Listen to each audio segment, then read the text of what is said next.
dari itu semua Allah masih berikan kita nikmat iman dan takwa. Yang mana dengan buktinya alhamdulillah di pagi hari ini kita bisa memulai aktivitas kita. Tadi sholat zuhur berjamaah, ya kemudian dilanjut absen, kemudian sekarang dilanjut pun Allah masih berikan kita kesempatan dan kemauan untuk membaca Al-Quran. Jadi baca Al-Quran itu adalah perkara yang ringan, yang bahkan tidak disebutkan kewajibannya dalam rukun Islam. Jadi rukun Islam itu cuma 5. Pertama apa? Syahadat. Kedua, ketiga, keempat, kelima, keenam. Jadi kalau yang ada 6 itu rukun. Oke, kalau rukun Islam ada berapa? 5. Rukun iman ada? Ya, jadi dalam rukun Islam baca Quran itu tidak diwajibkan. Ya, tapi membaca Quran adalah perkara yang ringan, yang mudah, namun pahalanya seperti pahala-pahala yang ada dalam rukun Islam. Ya, jadi jangan sampai kita meninggalkan membaca Al-Quran. Baik, sudah dipesankan ya, itu buku Iqra-nya. Silahkan satu-satu, semua berhak untuk mengambil, menyimpannya satu-satu. Dan nanti kita akan langsung mulai belajar. Insya Allah kita mulai di hari ini, setelah nanti kita baca Quran di sore hari. Oke, jadi sudah juz berapa? Juz 3? Juz 4? Masya Allah. Baik. Targetnya 2 bulan khatam lagi ya. Atau kemarin kalau maksimal sebulan aja lah, biar sebulan sekali kita syukuran ya. Ada yang lebih tinggi lagi? Paro belum juz berapa? Oh belum masih kok. Ngikutin Paro. Oke. Jadi sudah juz 4, sudah surat Al-Imran ya. Al-Imran. Jadi silahkan ditargetkan khatam itu paling maksimal 2 bulan. Ya, paling maksimal, paling minimal 2 bulan. Ya, kalau bisa sebulan ya alhamdulillah, tapi kesannya agak terpaksa sih. Ya, silahkan, itu Iqra-nya banyak banget. Sisanya bisa kita jual mungkin sebagai bonus atau apa. Kasih anak yatim. Alfred Peki. Yatim. Mana sobek kan? Hah? Iya. Itu Di rumah aneh tak? Di rumah aneh. Kenapa dah? Wah, ada sobek TPQ ya. TPQ Adam. Oh, itu punya TPQ. Oh, nya dong. Nah, ini daftarin dalam TPQ, jangan diem-diem aja itu. Ya, punya TPQ dah, benar dah. Ibu aneh. Iya, punya TPQ. Masya Allah. Itu bergabung lah di TPQ, jangan diem-diem aja. Disumbang enggak? Pesen Muntazar. Disumbang enggak kali? Disumbang enggak? Udah bersembuh dah? Bang, habis sono dia. Udah sembuh? Lu Alhamdulillah. janjian sama Ustadz ya? Ditengokin dong. Bang, nggak nengok. Ditengokin langsung sembuh ya dong. Aduh. Oke, baik. Jadi yang sudah datang kitabnya apa saja? Baru Iqra saja? Atau yang lain sudah ada? Yang baru Iqra doang ya? Kita Ustadz aja mending yang beli kita. Entah di rembes atau di. Boleh sih. Jadi lebih enak Ustadz yang beli. Iya, hanya yang pesan aja. Kamu nggak ngerti kita. Jangan yang gundul Ustadz. Kitabnya berarti ada berapa? Ada Imla, Mahfuzot, Bahasa Arab, Mending hadis Ustadz. Fikih, Mending hadis. Fikih ada ya? Hah? Mendingan Hadis Arba'in. Hadis Ya, Arba'in. jadi Imla, Mahfuzot, Hadis Arba'in, Bahasa Arab. Oke, nanti silahkan, insya Allah kita pesan Ya, semua yang punya ide. supaya belajarnya jadi lebih gampang dan lebih terstruktur dan gak masalah-masalah ya. Baik, jadi untuk sekarang insya Allah kita akan membahas, kemarin kan hari Rabu udah sama Ustaz Muhammad, kemarin itu bahas tahsin ya. Jadi mungkin kalau sekarang dibahas tahsin lagi, saya rasa takut bosen. Jadi ya, paling favorit tahsin ya. Tafsir. Oh, tafsir. Sejarah. Enggak lain. Samping antum kan. Tafsir. Tafsir itu emang paling enak. Kenapa? Karena yang aktif itu yang ngajarin. Dongeng. Yang dengerin, ketika dengerin juga nyimak, seru lagi. Ya, tapi yang capek yang ngajarin. Ya, walat. Wah, Ya. Astagfirullahaladzim. Kalau tahsin dua-duanya, karena harus ada yang namanya praktek. Tapi kalau tafsir itu di sana dituntut yang mengajar harus lebih aktif dibanding yang diajar. Baru sembuh saja. Hah? Gak apa-apa lah kalau buat OS Bima apa aja. Mantap Ustaz. Ya baik. Jadi karena juga sudah lama kita nggak kajian tafsir plus sejarahnya. Jadi silahkan sekarang kita boleh dibuka Qurannya. Silahkan dibuka Qurannya. Iqra-nya. Di Iqra nggak ada tafsir. Di Quran ada tafsir. Ya nanti Iqra dibuka asar ya. Kalau nggak asar insya Allah pada zuhur kita lihat kondisi mulai kapan. Tapi sekarang silahkan dibuka dulu Qurannya. Kita mau cerita-cerita lagi nih.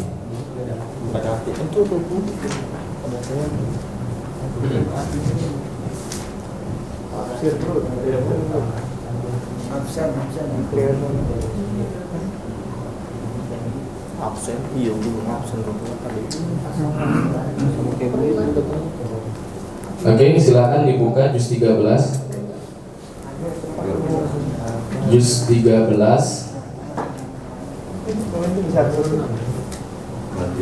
ayat surat Ibrahim. Yusuf dulu. Yusuf saya rasa udah lumayan banyak. Nanti kita memang belum kita closing nih surat Yusuf yang masih nyangkut kemarin, tapi gak apa-apa. Sekarang kita agak maju bentar di surat Ibrahim. Ayat ke 22. Ayat ke 22. Belum dibahas kan ya? Belum ya? Ya kalau Mas Reno belum dibahas, nah, baru kali ini datang ke sini. Yang lain belum ya? Oke. Jadi insya Allah kita bahas surat Yusuf surat Ibrahim. Juz 13 surat Ibrahim ayat yang ke-22.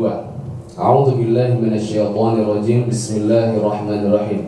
Wa qala asy-syaitanu lamma qudiya al-amru innallaha wa'adakum wa'dal haqqi wa wa'adtukum fa akhlaftukum wa ma kana li 'alaykum min sultanin illa an da'awtukum fastajabtum li fala talumuni wa lumu anfusakum ma ana bimusrikhikum wa ma antum bimusrikhi inni kafartu bima asyraktumuni min qabl innadh zalimina lahum adabun alim.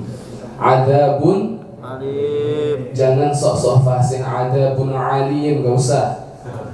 Alim sama alim. Apa yang perbedaannya dua itu? Kalau alim di sini pakai hamzah apa artinya? Pedih, sakit, parah, panas, luar biasa, menyedihkan, pokoknya alim. Kalau orang alim.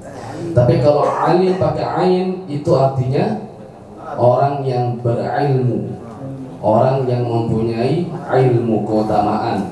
Nah, jadi itulah pentingnya kita belajar tahsin. Fauzan azima, bukan paujan azima. Ya, logat-logat itu dikesampingkan dulu. Ketika baca Quran, semuanya kita satu bacaan dan satu hukum. Termasuk dari alim harus kita tahu. Alhamdulillahi Rabbil Alamin. Jangan Alhamdulillahi Rabbil Alamin. Itu beda. Jadi saya bahas tahsin juga nggak apa dikit lah. Jadi ada hamzah, ada ain. Kalau a hamzah itu di mana tempat keluarnya? Pangkal apa? Kerongkongan. Kalau a ain itu di mana? Tengah kerongkongan. Kalau ujung itu yang kasar-kasar. Kho itu baru ujung. Tapi kalau yang tengah a sama ha. Yang paling bawah yang paling gampang a sama ha. Di kerongkongan ya, bukan di dada. Bukan begitu, bukan tapi masih di kerongkongan. Ha. Jadi baca ihdina itu nggak usah ihdina nggak usah. Ya. Kalau di ih itu namanya tidak ada. Tapi kalau ini masih kerongkongan. Ihdina siratal mustaqim. Ya, jadi bukan tapi gitu aja. Oke. Nah, jadi kemudian peristiwa ketika manusia dikumpulkan di padang mahsyar, ketika itu bukan banyak, semua manusia dihitung amal perbuatannya. Adakah perbuatan kita yang baik? Adakah perbuatan kita yang buruk? Kalau buruk pasti ada. Tapi adakah perbuatan kita yang baik? Nah, itu semuanya dihitung sesuai dengan apa yang telah kita perbuat ketika di dunia. Nah, ketika waktu itu manusia tidak ada yang tahu sebanyak apa pahala dia, sebanyak apa pula dosa dia, dan orang-orang yang sangat banyak dosanya yang kemudian telah Allah jamin neraka untuknya. Ya, contoh orang-orang yang musyrik, orang-orang yang murtad, durhaka kepada kedua orang tuanya dan sebagainya. Itu pertama sudah miris, kemudian ditambah lagi mirisnya. Kenapa? Lihat, baca ayat ini. Wa qala syaitan. Qala yaqulu, artinya apa? Berkata. Siapa yang berkata? Setan. Setan. Gak usah bilang ke sampingnya, setannya lurus aja. Ya, berkatalah setan waktu itu lamma qudiyal amr. Ketika perkara itu dihitung, ketika manusia itu sedang dihakimi, diadili, berkatalah para setan kepada orang-orang yang telah senantiasa menjadi pengikut setan. Zaman sekarang pengikut setan itu udah nggak aib lagi. Bahkan mereka menganggap pengikut setan, golongan pengikut setan itu adalah golongan yang mulia, yang keren, yang kekinian. Golongan setan yang paling lawas, yang paling lama berdiri, yang saya tahu ya, mungkin ada yang lain, Illuminati. Itu yang paling lama dan paling fanatik sama setan. Apa Tuhan dia? Baphomet. Tahu Baphomet? Kambing, palanya manusia. Palanya kambing, badannya manusia. Kembali ente bikin aneh bingung lagi kan? Ya. Jadi itu penyembah setan. Menyembah setan itu bukan sebuah aib lagi zaman sekarang. Bahkan mereka bangga dengan penyembahan itu. Nah, nanti ketika di hari kiamat, ketika manusia itu sudah dikumpulkan, dihitung amal ibadah mereka, dihitung perbuatan mereka. Nah, setan ini berkata kepada orang-orang yang senantiasa menjadi pengikutnya atau orang-orang yang senantiasa mudah untuk digodanya. Apa dia bilang? Innallaha wa'adakum. Wahai para pengikutku, orang-orang yang sudah akan masuk neraka, orang-orang yang punya dosa, innallaha wa'adakum. Sungguh Allah itu menjanjikan sesuatu kepada kalian. Apa janji Allah? Banyak. Salah satunya, man 'amila shalihan min dzakarin aw untha wa huwa mu'min falanuhyiyannahu hayatan thayyibah. Surah Al-Hijr ayat An-Nahl juz 14. Barang siapa yang berbuat soleh min dzakarin aw untha, dari laki-laki atau perempuan, wa huwa mu'min, ditambah dia beriman, dikunci dengan imannya, dia istiqomah dalam imannya, falanuhyiyannahu hayatan thayyibah. Allah jamin hidup dia itu semuanya baik-baik, bagus-bagus, indah-indah, aman dan nyaman. Di mana? Fid dunya wal akhirah. Walanajziyannahum ahsanal ladzi kanu ya'malun, dan Allah akan memberikan balasan yang maksimal kepada apa yang telah mereka perbuat. Itu jelas zahir banget, Allah udah bilang begitu. Allah menjanjikan kepada manusia dengan janji-janji dan jaminan-jaminan yang baik-baik. Innallaha wa'adakum. Kata siapa? Kata setan. Allah telah menjanjikan kepada kalian wa'dal haq, perjanjian yang jelas-jelas itu benar adanya. Wa idza sa'alaka ibadi anni fa inni qarib, kata Allah di juz 2 Al-Baqarah, surah Al-Baqarah. Katakanlah wahai Muhammad, wa idza sa'alaka ibadi anni, jika ada hambaku yang bertanya tentang aku, fa inni qarib, katakanlah aku ini dekat. Ujibu da'watad da'i idza da'an. Aku menjawab segala doa yang hambaku mintakan kepadaku. Falyastajibuli, maka doalah kepadaku, wal yu'minu bi, dan berimanlah kepadaku. Itu janji yang nyata. Sudah berapa ustadz, sudah berapa orang baik, sudah berapa teman, kawan, kerabat yang ngingetin kita gitu. Dan itu janji Allah. Makanya Allah bilang, nahnu nazzalna dzikra wa inna lahu lahafizun. Kami yang turunkan Al-Quran, kami yang jaga Al-Quran. Kenapa Allah bilang kami? Karena yang menebarkan Al-Quran gak cuma Allah, tapi Allah melalui banyak perantara-perantaranya. Quran turun lewat malaikat Jibril. Malaikat Jibril nyampaikan ke Nabi Muhammad. Nabi Muhammad nyampaikan ke para sahabat. Para sahabat nyampaikan ke para tabiin. Sampai sekarang para hafiz, para hufaz itu sudah menyampaikan, dan orang-orang baik itulah perantara dari Allah untuk menyampaikan kebenaran kepada kita. Tapi kadang hati kita itu menolaknya. Kenapa? Karena sudah banyak dosa maksiat yang sering kita lakukan sehingga kita susah, na'udzubillah, untuk menerima hidayah itu. Setan bilang gitu, Allah sudah menjanjikan kepada kalian, wa'adal haq, janji yang benar. Surga itu ada, neraka itu ada, jelas. Itu sangat jelas. Banyak buktinya, banyak yang menjelaskan. Wa wa'adtukum, Allah janjiin kalian, dan aku juga janjiin kalian. Tapi janji yang Allah janjikan kepada kalian itu penuh dengan rintangan.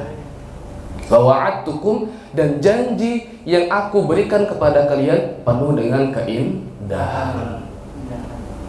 Padahal kalau dihitung-hitung, ketika kita memilih janji yang Allah berikan kepada kita, sebenarnya itu perkara ringan kalau kita kerjakan secara fisik. Tapi terasa berat. Kenapa? Karena amal ibadah, perbuatan baik itu sangkut pautnya sama hati nurani. Kalau sudah bersangkutan sama hati nurani, pasti berat. Tapi kalau sudah bersangkutan sama hawa nafsu, ringannya minta ampun. Bahkan walaupun kita harus bersusah payah, bercapek-capek, ngeluarin uang yang banyak, kita rela untuk ngelakuin amal perbuatan maksiat itu. Wa ma ubarri'u nafsi, innan nafsa la'ammaratun bisu. Kata siapa? Kata Nabi Yusuf di surat Yusuf, sungguh nafsu itu selalu mengarah kepada keburukan. Dan nafsu itulah yang menjadi ujian kita di dunia ini. Jadi apa yang Allah janjikan kepada manusia dengan apa yang setan janjikan kepada manusia, itu lebih indah janji setan kepada manusia. Fa'akhlaftukum, setan udah janjiin kita, fa'akhlaftukum, tapi setan juga yang mengingkari janjinya. Kapan mengingkari janjinya? Ketika perhitungan akhirat itu sudah terjadi. Ketika di dunia setan bilang apa? Azan, contoh azan datang. Azan berkumandang. Allahu Akbar, Allahu Akbar. Kita mungkin kalau lagi di kantor, di OSB, sama-sama sholat. Saya bukan suuzon, saya bukan pengen berburuk sangka atau apa, enggak. Tapi ketika kita di rumah, atau lagi di luar, lagi nongkrong-nongkrong, main sama teman di luar, di mall, azan. Atau lagi di rumah, gak kemana-mana, tapi lagi mager. Malam minggunya nongkrong sampai jam 2 malam, subuhnya lewat, subuh jam 8, lanjut tidur lagi sampai menjelang zuhur. Nah, udah azan zuhur lagi. Allah, setan apa? Setan bilang, udah gak usah ke masjid. Kan di OSB kan sering ke masjid, sholat tepat waktu mulu, sekali-kali lah nggak sholat di masjid. Kapan lagi coba sholat nggak di masjid kan kalau bukan di rumah? Ya, kan dapat contekan. Ada setan. Ya. Setan enggak lama. Setan janjiin sama manusia tentang janjinya itu. Ya udahlah, nggak usah lah pergi ke masjid kali-kali. Tidur di rumah bentar kan enak. Sholat kan gampang, bisa jam 1 bisa, jam 2 bisa, setengah 3 masih bisa. Terus kata siapa? Kata setan. Dia membenarkan janjinya. Tapi dia pun juga yang mengingkari janji itu. Kapan? Mengingkarinya ketika nanti di akhirat. Dia mengajak kepada sesuatu, menjanjikan orang kepada sesuatu, tapi di akhirat dia mengingkari janji itu. Dan disitulah titik malunya manusia nanti. Wa ma kana li 'alaikum min sultan. Padahal aku ini nggak punya kuasa sama kalian. Aku nggak bisa nolongin kalian. Aku bukan bos kalian. Aku bukan pemberi syafaat kalian. Tapi mengapa di antara kalian bahkan ada yang minta tolong sama aku, menyembah-nyembah aku, menyembah berhala, menyembah yang nggak jelas, patung-patung. Zaman dulu bahkan parah lagi. Orang zaman dulu, contoh kisah bapaknya Nabi Ibrahim. Siapa namanya? Azar. Wa idh qala Ibrahim li abihi Azar. Juz 7 surat Al-A'raf. Ingatlah kisah Nabi Ibrahim ketika dia berbicara berdakwah kepada Azar, ayahnya. Ya, Azar itu adalah seorang pengrajin berhala. Zaman Nabi Ibrahim, berhala itu banyak banget. Dari yang paling besar, paling tinggi, paling mewah, sampai yang paling cupu. Yang paling cupu itu tau nggak apa? Dia bikin berhala. Berhalanya itu dari roti, dari khubza, dari roti. Dibikin berhala itu, disembah sama dia. Kalau lapar, berhala itu dimakan sama dia. Nah, jadi dibilang apa? Ini berhala ini saya makan, kenapa? Karena dialah yang ngasih saya makan, makanya dia saya makan. Terus setan nanti di hari kiamat itu mentertawakan orang-orang seperti itu. Ya. Dan gak cuma itu aja. Orang-orang yang sering tergoda sama bisikan dia, ajakan janjian dia pun juga dia ejek-ejek seperti itu. Wa ma kana liya 'alaikum min sultan. Bahkan aku nggak punya kekuasaan sama kalian, tapi kenapa kalian ikutin aku? Gitu. Selama ini kan kita punya teman, kita punya atasan, kita punya pemimpin. Ya, kenapa kita pilih dia? Kenapa kita mau sama dia? Karena kita anggap dia itulah yang menjadi penolong kita. Tapi setan yang bukan siapa-siapa, kita sering mengikuti ajakan arahan dia. Illa an da'autukum fastajabtum li. Kecuali kalian memenuhi aku memanggil kalian, mengajak kepada kalian untuk berbuat keburukan, fastajabtum li, dan kalian memenuhi panggilan aku itu. Fala talumuni walumu anfusakum. Ini yang maksimal di sini. Ini parahnya di sini. Sedihnya di sini. Fala talumuni, sambil ketawa-ketawa setan itu bilang, jangan kalian ejek aku, jangan kalian salahin aku, walumu anfusakum, tapi hinalah diri kalian sendiri. Kalian masuk neraka, kalian berbuat maksiat, kalian berbuat dosa, itu akibat perbuatan diri kalian sendiri. Jangan ejek aku, jangan salahin aku, salahin diri kalian sendiri. Fala talumuni walumu anfusakum, hinalah diri kalian sendiri. Ma ana bimusrikhikum wa ma antum bimusrikhi. Aku nggak bisa nolong kamu dan kamu juga nggak bisa nolong aku. Lu gue en. Lu gua on ukhuwah Islamiyah. Kalau sama setan, lu gua en. Inni kafartu bima asyraktumuni min qabl. Sungguh aku itu tidak mengimani apa yang telah kamu berbuat syirik kepadaku di masa lalu. Jadi orang yang menyembah selain Allah itu kebanyakan menyembah siapa? Menyembah setan. Itu sangat banyak. Dan setan aja, yang disembah aja, itu nggak mempercayai diri sendiri gitu loh. Maksudnya dia itu nggak membenarkan perbuatan orang yang menyembah kepada dia, itu nggak membenarkan. Inni kafartu bima asyraktumuni min qabl innadh dhalimina lahum 'adzabun alim. Sungguh orang yang zalim kembalinya kepada neraka yang sangat pedih azabnya. Dalam beberapa ayat yang lain dijelaskan setan itu inni akhafullaha rabbal alamin. Aku takut kepada Allah Tuhan semesta alam. Itu kata siapa? Kata setan. Ya, jadi setan itu ketika ada orang menyembah dia ketawa-ketawa. Kenapa? Dia nggak membenarkan itu dia cuma ngajak orang untuk masuk neraka, nanti di akhirat dia akan mengejek, akan menghina orang yang seperti itu. Dan setan pun sendiri dia takut sama Allah. Inni akhafullah rabbal alamin, aku takut sama Allah Tuhan semesta alam.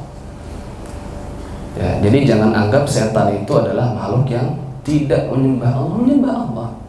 Tapi mereka itu mengajak manusia untuk berbuat keburukan. Iblis yang pertama kali diciptakan di surga waktu itu siapa namanya? Ada yang tahu? Iblis yang dikeluarkan dari surga yang Allah pertama kali ciptakan waktu itu Azazil. Kalau waktu itu dengar ceramahnya Kiai Lukman SMK, beliau pernah jelasin Azazil itu adalah makhluk yang mulia pada waktu itu. Bahkan dia dikatakan sebagai pemimpin para malaikat. Tapi karena perbuatan dia yang kegeeran, dia yang merasa paling bisa, dia yang sombong dan sebagainya, akhirnya itulah yang membuat dia terusir dari surga. Dan kemudian karena sakit hatinya, ya dia meminta sama Allah, ya Allah, tolong, okelah aku sekarang akan keluar dari surga. Dibilang, qala khruj minha madmuman madhura. Ketika si iblis itu sombong, dia iri, dia dengki sama Nabi Adam. Ketika semua pada sujud, semua sujud, malaikat sujud, semua makhluk semua sujud, illa iblis, kecuali iblis, aba wastakbar, dia menolak dan dia menyombongkan diri, wa kana minal kafirin, dan dia termasuk dari makhluk yang kafir. Dan karena itulah Allah berkata, Allah berfirman, qala khruj minha, keluarlah iblis dari surga. Apa iblis bilang? Ya Allah, oke, saya keluar dari surga, nggak masalah. Saya sekarang jadi makhluk yang hina, nggak masalah. Tapi satu ya Allah, saya minta tolong panjangkan umur saya sampai hari perhitungan itu tiba. Dan ya Allah, aku berjanji, la aq'udanna siratal mustaqim, aku akan menggoda manusia dari jalanmu yang lurus. La atiyannahum min baini aydihim wa min khalfihim wa an aymanihim wa an syama'ilihim. Aku akan datangi mereka semua, manusia itu anak-anak cucu Adam, anak cucu Nabi Adam. Ya, bukan Adam. Anak cucu Nabi Adam akan aku datangi mereka, an aymanihim dari depan, wa an syama'ilihim belakang, aymanihim wa syama'ilihim, wala tajidu aktsaruhum syakirin, dari berbagai macam tempat lah, wala tajidu aktsaruhum syakirin, dan Engkau ya Allah akan menemukan banyak dari mereka yang tidak bersyukur kepada Engkau. Ya. Jadi iblis Azazil yang waktu itu diusir dari surga, sekarang itu masih hidup. Kenapa? Karena itu sudah janji Allah. Kata Allah, silahkan, engkau akan aku berikan penangguhan sampai nanti hari kiamat datang. Dan setan itu memang, iblis itu ditugaskan untuk menggoda manusia, telah ditakdirkan seperti itu. Ya, maka orang-orang yang mengikuti jalannya, kata Allah, mereka akan masuk ke dalam jalanmu juga, yaitu jalan menuju neraka. Dan orang-orang yang senantiasa menjauhi panggilan engkau, panggilanmu, kata Allah, itulah orang-orang yang akan selamat di dunia dan di akhirat. Itu di juz 8 surah Al-A'raf awal. Nanti kalau mau dilihat silahkan. Baik, seperti itu dulu mungkin. Insya Allah nanti kita lanjut setelah zuhur dan setelah asar. Dan tidak lupa kita sama-sama membaca Al-Quran. Subhanakallahumma wa bihamdika, asyhadu an la ilaha illa anta, astaghfiruka wa atubu ilaik. Allahumma waffiq ila aqwamit thoriq. Wassalamualaikum warahmatullahi wabarakatuh.